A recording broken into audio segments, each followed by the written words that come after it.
Hello and welcome back to Get Fit Guy. Kevin Don here for what is, I thought was episode 700, but I'm told that it's actually episode 696. Very exciting times indeed, or at least they would be if I attached any meaning whatsoever to arbitrary numerical values. This week's episode is going to be about values, actually. I'm going to define values, explain value capture, and provide an example of value capture in fitness and why it could be problematic. So, what are values exactly? Well, values are fundamental beliefs that guide decision making. Usually, they are ethical or moral in nature.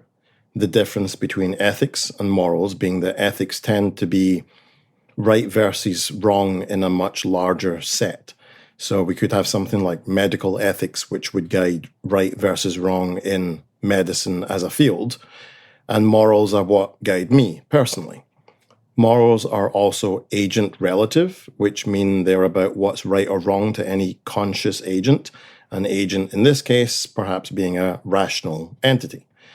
I'm also very sorry for using mad words like entity and agency. I know that some listeners absolutely hate it. But language is also kind of important to get right and also corresponds directly to all objects in the universe. So now that we have a base description of what values are, what's value capture? So this is a process of your values being captured or changed, or for your process of practical reasoning to become dominated by new metrics. Practical reasoning, for a quick example, would be something like, attaining goal G is important. Performing action A takes me closer to goal G. Therefore, I should perform action A.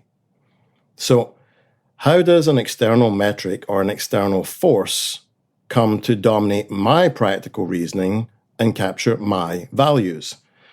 Well, usually it's when an agent has a very rich and textured set of values. External metrics, or we could say algorithms, come along and they remove all of that richness and texture and provide a much simpler articulation. A good example of this is the university rankings that are provided each year by the US World and News Report. And to explain this story, I have to go all the way back to 1983, when a struggling magazine, the US World and News Report, needed to do something drastic to sell a whole bunch of magazines and save themselves from bankruptcy.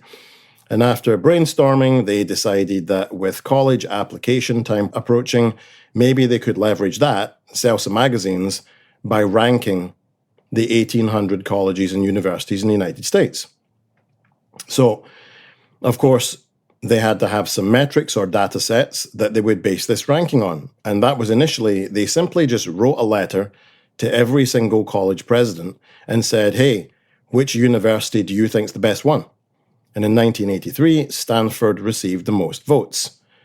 By 1988, they had a larger data set, including research papers that have been published by faculty, what's the average SAT score required for entry, GPA, and so on.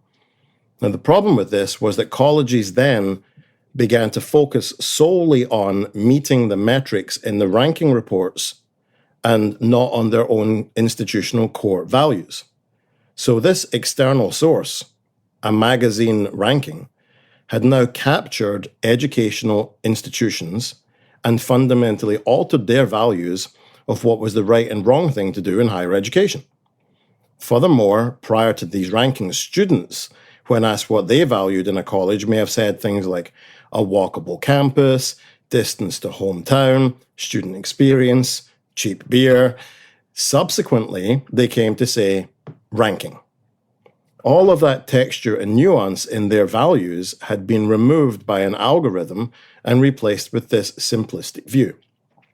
Both the institutions and the students had had their values captured by a magazine that isn't even an expert in education. The values and transparency are incredibly important. Otherwise, how can we develop trust? Value capture can happen anywhere. For example, I could be a food podcast. I could be invited to a restaurant who would then sponsor the show. I go to the restaurant, my meal is burned, and the servers were rude. Now, my values in setting up the podcast were to share good things with listeners, get them excited about food and trying new things, but also to have integrity and transparency, because now I have a problem. Because if I say the truth and I follow my values, the sponsor might be upset and not sponsor any future shows. So I either have integrity and follow my values, or I allow a value capture by monetary metrics.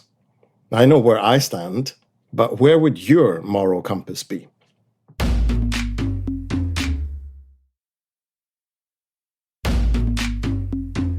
So that explains values, value capture, and hopefully given some good examples. So how does this relate to fitness? Well, it does, and it does so via what we call gamification. So wearable devices and even gym devices like treadmills are gamifying what's happening and reduce the nuance of your own values around fitness. I can't tell you what you should value in terms of fitness, but I can say that I believe values such as enjoyment, the social aspect, and the ability of a sport or exercise regime to enhance your lifestyle are higher order values than calorie count. And yet this is what sells magazines. Print media and online media are full of these hooks like top 10 exercises to burn calories, and then they'll rank exercises or sports by how many calories you burn in an hour. That's just losing all texture to your values. Media, in order to sell copies and get more click-through, have gamified all of this and captured your values. Enjoying something is way more rich as an experience than enduring it is. And now we have technology companies value capturing as well. Fitbit, Apple Watch, Polar, Garmin, and so on are all telling you how many calories you burned, how many steps you've taken, and rewarding you for burning more calories or taking more steps than you did yesterday, or burning X number of calories, Y number of days in a row. And do you know why? And why ultimately this cannot make you happy? Because these metrics are quantitative data. These data sets can't run on data like enjoyment, because enjoyment can't be quantified. So the values that really matter have been captured by tech companies and replaced with algorithms that tell you that you should favor a simplified set of values, which happen to be the only ones that they can measure, but are also the most important ones, your natural, subtle, and rich values. These are important. You should be guided by your intuition and not by an external institution. Now, it's been a while, so let's do a listener email. Okay, hi Kevin. Hello. I'm writing as a sprint triathlete. I like to keep up training year-round and try to spend 6 to 10 hours a week training. Usually that means run, bike, or swim 5 to 6 days a week. I just finished my 4th race of the season, June to September. Other pertinent details, I'm a woman in my early 50s, and during a race, I go quite hard for little over an hour and a half.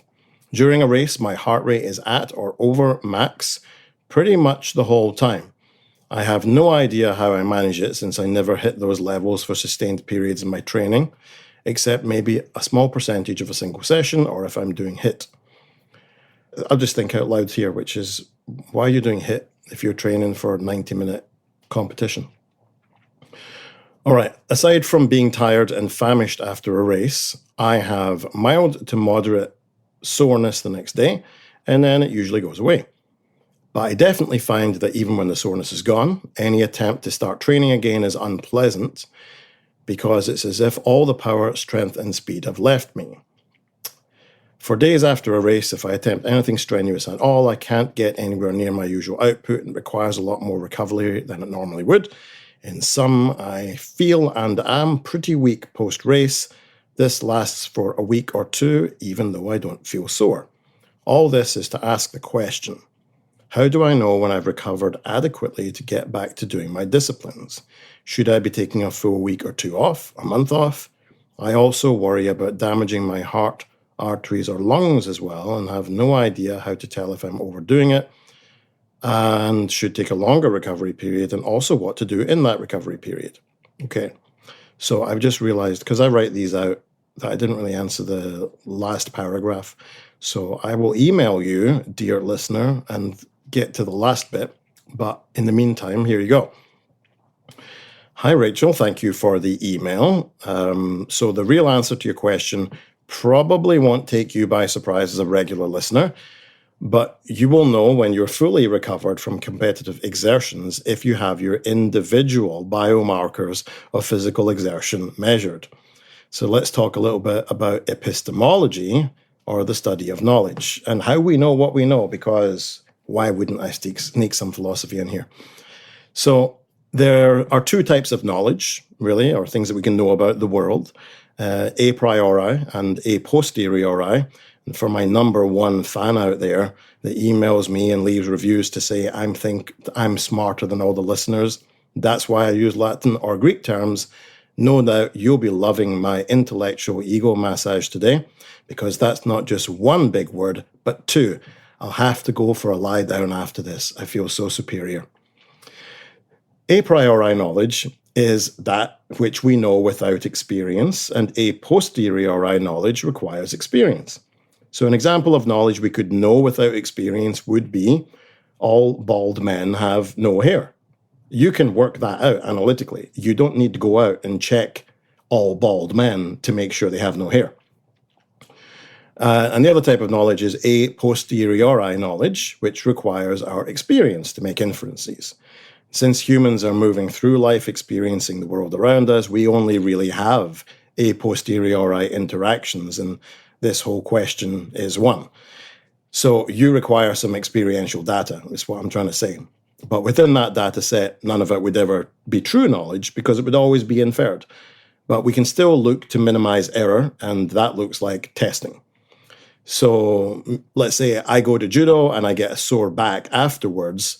Me saying my back is sore is much less powerful than me going and having an MRI that confirms that there was tissue damage, right? So in the case of your question, blood work to look at biomarkers would still fall on the side of a posteriori knowledge, but would be an awful lot more compelling than feelings or sensations. So biomarkers you would look at would be cortisol levels, creatine kinase, creatinine, EGFR, and CRP. And I might do another show in the near future on what all of those are, but I'm kind of limited by word count today. So if you were to go have bloods done at the doctor post-race, they will know exactly what those are and what the appropriate ranges should be.